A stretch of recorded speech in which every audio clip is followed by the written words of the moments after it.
Singareni contract labour contract employees ఎవరైతే ఉన్నారో సుమారు 30,000 మంది ఉన్నారు. వాళ్ళు ఎంత శ్రమతోని పనిచేస్తా ఉన్నారు. కాంగ్రెస్ ప్రభుత్వం ఏదైతే ఉందో ఈ కాంగ్రెస్ ప్రభుత్వము ఈ టెంపరరీ ఎంప్లాయీస్ ఎవరైతే ఉన్నారో వాళ్ళ మీద చిన్న చూపు చూస్తా ఉన్నది.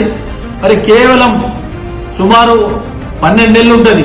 ఈ 12 నెలలలో ఒక 1000 రూపాయలు నెలకి ఇచ్చినా 12,000 అయితే, 2,000 ఇచ్చినా 24,000 అయితే, 3,000 ఇచ్చినా 36,000 అయితే, కనీసం వాళ్లకు 30,000 బోనస్ ప్రకటించకపోవడం చాలా దారుణం. వాళ్ళు కూడా ఎవరైతే కాంట్రాక్ట్ కార్మికులు ఉన్నారో ఈ కాంట్రాక్ట్ కార్మికులు భార్య పిల్లలు ఉన్నారు, ఎన్నో సంవత్సరాల నుంచి పనిచేస్తా ఉన్నారు. వాళ్లకు న్యాయం చేయాలని కాంగ్రెస్ పార్టీని డిమాండ్ చేస్తా ఉన్నాం. సుమారు 30,000 రూపాయలు వాళ్ళకు బోనస్ ప్రకటించి ఏదైతే 5,500 ప్రకటించారో దీనికి సుమారు 30,000 ప్రకటించాలి. మీకు 6,000 కోట్లు లాభం వచ్చింది.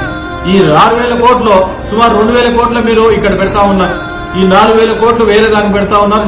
కనీసం వీళ్ళని దృష్టిలో పెట్టుకుని కంపల్సరీ వాళ్ళకు 30,000 రూపాయలు ఇవ్వాలని భారతీయ జనతా పార్టీ తరఫున నేను డిమాండ్ చేస్తాను. భారత్ మాతా కీ జై.